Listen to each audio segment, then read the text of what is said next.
Hey guys, well, I'm getting one of my jobs done for truth, justice, and the American way of staying warm. You know, the more fires we have in our living room, the less fires we'll have out in the forest. Anyway, today I got a bunch of wood to split. I got some to take off the truck and buck up. And I'm going to also tune some traps. I have a few that need to be retuned. So I'm going to get that done here in a bit. So grab a cup of coffee and stick with me and we'll tune some traps today. Okay, so first thing I got to do is I have a couple of these that I picked up. I really like long spring traps, but I don't use them much anymore. The thing that's really good about them now is you can usually pick them up for a pretty good price at a trapper's convention or whatever. People are getting out of these and getting into long springs. I like it. It's a really good cat trap because when it's set, it has 3 points of stabilization. Problem with the long springs that you're going to find for a couple of bucks is the trigger system. It has this deal on it, and there's no way of setting. I mean, you can set it level like this one's been done, and it has a notch, but there's no real way of setting a pan tension. And although this one needs, this one definitely needs to be base plated and center swiveled. Okay, but that's a whole nother operation. The easiest way I take care of them is with a Positrip trigger. They're a couple of bucks, and you put them on there. They have a screw and a bolt, nut and bolt. And you can adjust them to where they snap over a little button. I don't know, you probably see that button on that button right there up against the pan. You set the length of the dog, and so this is the dog right here. These are the springs. This is a long spring. These are the jaws, pan, okay, base. This is the adjusting nut here. There you go. So there you go. This one has been, as you can see, been base plated and center swiveled, which I like to do with all of them. Makes it a better trap. But as far as the trigger, there's no reason to do anything to put a Positrip on. So that's what I'm going to do here. Okay, I pulled that old pan off. Mounted this little bracket on here. And put the dog on right here. Now we're going to put the pan on and adjust it. So it's just a one screw operation.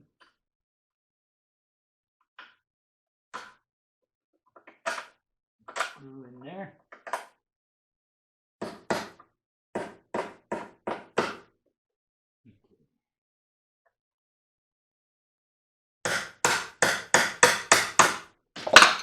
All right, and it's got a lock nut that goes on there. Really nice.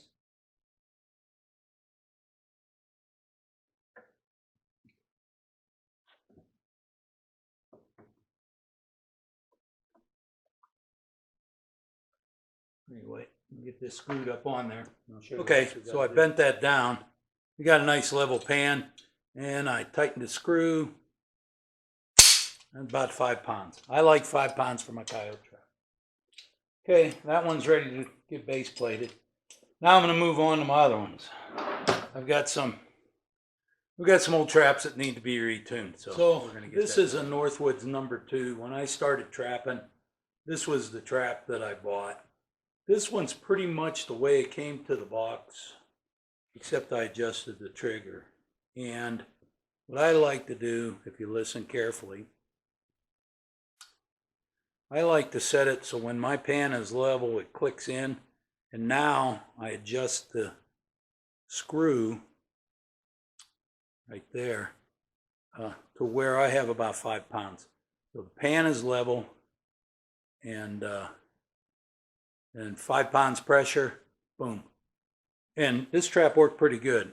But what I've been doing with these traps, well, what I've been doing for the last 25 years with these traps is base plating them, laminating them, tuning the trigger that way, center swivel them on the bottom. These kind of came center swiveled, but it wasn't a really good design, but they needed a base plate.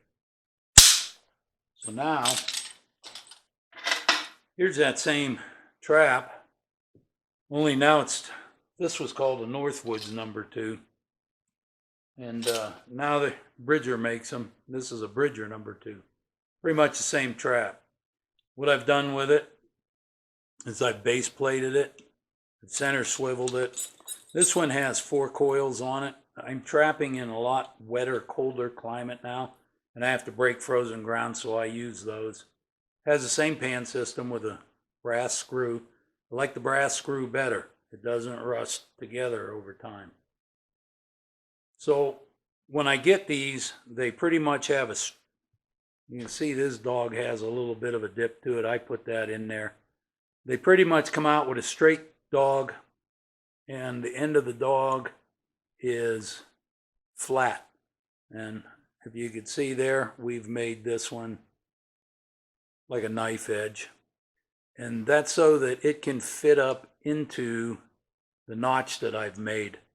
And I have 2 notches. I have the first clasp, and then when the pan levels, I have the second. So when this trap is set, yeah, right. I was going to set this with the camera running, so you can watch me get my fingers stuck. Anyway, here we go. Now you see how the pan is up. And that's because it's in the first notch. As I lower it down and it snaps into the second notch, the pan is level. That knife edge that I put in there is jammed right up into that notch, and the screw is tightened, so a 5-pound paw press will set this off. That's how I like to do it. So when I first get the new trap, first thing I do is mash this eye down right here and put my bend in it. When you mash the eye down, it makes the dog longer. You're going to have to file that off. File that off, put your knife edge on it, and then put your notches in there. And the way I put them notches in there is I get a small file and I make the first notch nice and square, and then I get a larger file and I make a little step in there. I'm not sure how well you can see that. This camera. You should be able to see the step in there. Anyway, so, and 5 pounds. So I have a few more of those to finish up, and I'm also taking some drags off of traps. I made a lot of cat traps a while back with drags, and I need them for coyotes, so I'm going to take the chains off and make a short chain so I can stake it. So anyway, that's going to be next on the agenda for getting stuff done. So I'm going to get to that next that I want to work with. These ones that are all welded up, this one has a shock spring on it. I'm going to mess with that. I'm going to keep that one on the drive. I have some I made up really fast, and I didn't weld everything, so I'm going to work with them. Good number 3 for coyote. Okay, I'll weld it up. This one actually, wow, this one's going to be easy. All I have to do